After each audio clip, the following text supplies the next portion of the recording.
व्यर्थ की चिंता क्यों करते हो और व्यर्थ में ही डरते हो? तुम्हें कौन मार सकता है? आत्मा ना पैदा होती है ना ही मरती है। जो हुआ वो अच्छा हुआ, जो हो रहा है वो भी अच्छा ही है, जो होगा वो भी अच्छा ही होगा। जो बीत गया उसका तुम पछतावा ना करो और भविष्य की चिंता भी ना करो। अभी तो वर्तमान चल रहा है। इस युद्ध में तुम्हारा क्या गया जो तुम रो रहे हो? तुम क्या लेकर आए थे जो खो दिया तुमने? क्या तुमने पैदा किया था जो खो दिया तुमने? तुम ना कुछ लेकर आए थे ना कुछ लेकर जाओगे। जो कुछ लिया था वो यहीं से लिया था, जो दिया यहीं पर दिया। जो कुछ भी तुम्हें मिला वो भगवान से मिला। जो तुमने दिया वो भी भगवान को ही दिया। तुम खाली हाथ ही यहाँ पर आए थे, खाली हाथ ही जाओगे। जो आज तुम्हारे पास है वो कल किसी और के पास होगा, परसों किसी और के पास ही होगा।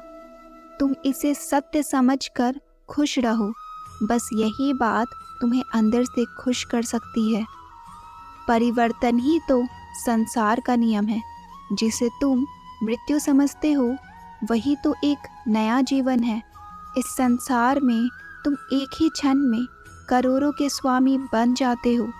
मेरा, तेरा, छोटा, बड़ा, अपना, पराया, इन सब चीज़ों को अपने मन से निकाल दो तो फिर सब कुछ तुम्हारा है। तुम इन सब के हो। ये शरीर भी तुम्हारा नहीं है। नहीं, तुम इस शरीर के हो। ये अग्नि, जल, वायु, पृथ्वी, आकाश, इन सब चीज़ों से मिलकर शरीर बना है। आखिरकार इन सब में ही मिल जाएगा, लेकिन यह आत्मा स्थिर है। तुम्हें अपने आप को भगवान के सहारे छोड़ देना चाहिए। तुम्हारे लिए यही सबसे उत्तम उपाय है। जो उनके सहारे को जाता है वो भय, चिंता, शोक से दूर और मुक्त हो जाता है। भगवान श्री कृष्ण ने मानव शरीर की तुलना एक कपड़े के टुकड़े से की है। मतलब मनुष्य शरीर एक ऐसा कपड़ा है जिसे आत्मा अपने हर जन्म में बदलती रहती है। इसका मतलब मनुष्य का शरीर आत्मा के लिए एक स्थायी वस्त्र की तरह है जिसे उसे अपने हर जन्म में बदलना पड़ता है। हमें मनुष्य के आत्मा से प्यार करना चाहिए। उनकी पहचान उनकी आत्मा से करनी चाहिए। हमें मनुष्य के शरीर से आकर्षित नहीं होना चाहिए। मनुष्य के भीतरी मन को समझना ही उचित होता है। जो लोग मनुष्य के शरीर से ही केवल प्यार करते हैं, ऐसे लोगों के लिए गीता का उपदेश बहुत कुछ सिखाने वाला साबित हो सकता है। श्री कृष्ण ने कहा है, इंसान को जन्म मरण के चक्र के बारे में जान लेना चाहिए, क्योंकि मनुष्य के जीवन का एकमात्र सच जो है वो मृत्यु है। क्योंकि जिस भी इंसान ने इस दुनिया में जन्म लिया है उसे एक ना एक दिन इस संसार को छोड़कर जाना ही पड़ता है, और यही इस दुनिया का अटल सत्य है। लेकिन इस बात से भी नकारा नहीं जा सकता कि हर इंसान अपनी मौत से भयभीत रहता है। इसलिए मनुष्य को जीवन की अटल सच्चाई को जान लेना चाहिए और अपनी वर्तमान की खुशियाँ को भी खराब नहीं करना चाहिए। भगवान श्री कृष्ण ने बताया है कि क्रोध से मनुष्य को भ्रम पैदा होता है और भ्रम में वो अपनी बुद्धि का विनाश कर बैठता है। क्रोध में जब मनुष्य की बुद्धि काम नहीं करती है तब मनुष्य का तर्क वितर्क करने की क्षमता नष्ट हो जाती है और व्यक्ति का वही नाश हो जाता है। इसी तरह हर एक व्यक्ति को अपने गुस्से पर काबू करना सीखना चाहिए। मनुष्य गुस्से में कई बार ऐसा काम कर देता है जिससे उसको बाद में जाकर हानि का सामना करना पड़ता है। वही अगर मनुष्य अपने क्रोध पर काबू नहीं कर पाए तब वह कोई गलत कदम उठा बैठता है। जब भी मनुष्य के मन में क्रोध की भावना उत्पन्न होती है तब मनुष्य का मस्तिष्क काम करना बंद कर देता है और वह सही गलत व उचित फैसला नहीं ले पाता। इसलिए हमेशा मनुष्य को अपने क्रोध को काबू में रखना चाहिए और अपने मन को शांत रखना चाहिए, क्योंकि गुस्से में लिया गया फैसला आपको गहरी क्षति पहुंचा सकता है। श्री कृष्ण ने गीता में बताया है कि कोई भी व्यक्ति अपने कर्मों को नहीं छोड़ सकता, जिसका मतलब व्यक्ति साधारण समझ के साथ अपने कर्मों में लगे रहते हैं।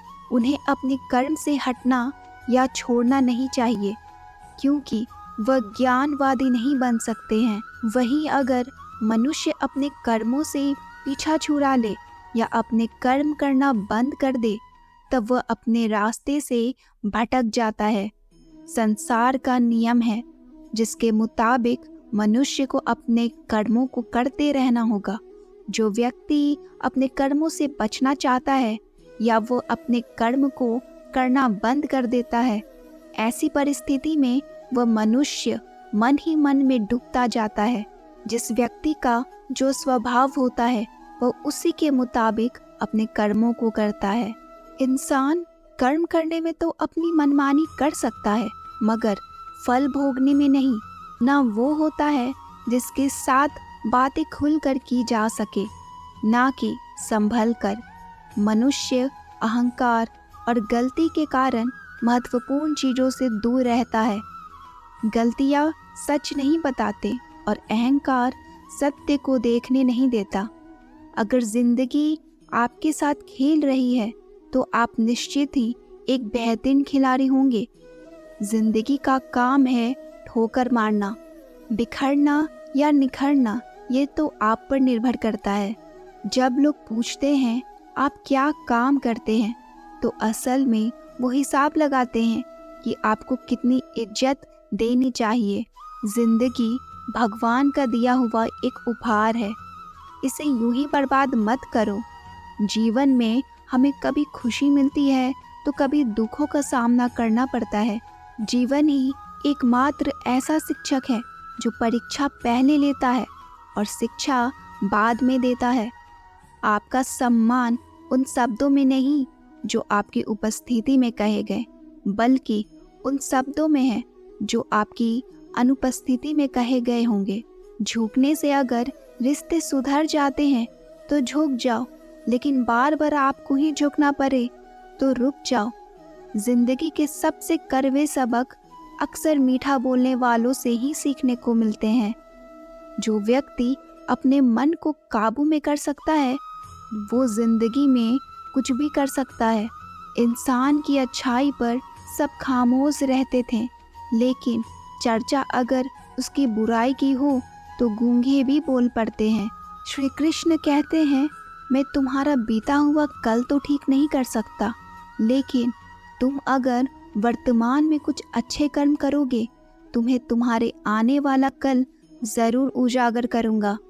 आशा करती हूँ कि आपको ये वीडियो पसंद आई हो। अगर ये वीडियो पसंद आई है तो इस वीडियो को लाइक, शेयर एंड सब्सक्राइब करना ना भूलें। हैप्पी जन्माष्टमी और जय श्री कृष्ण। मिलते हैं अगले वीडियो में।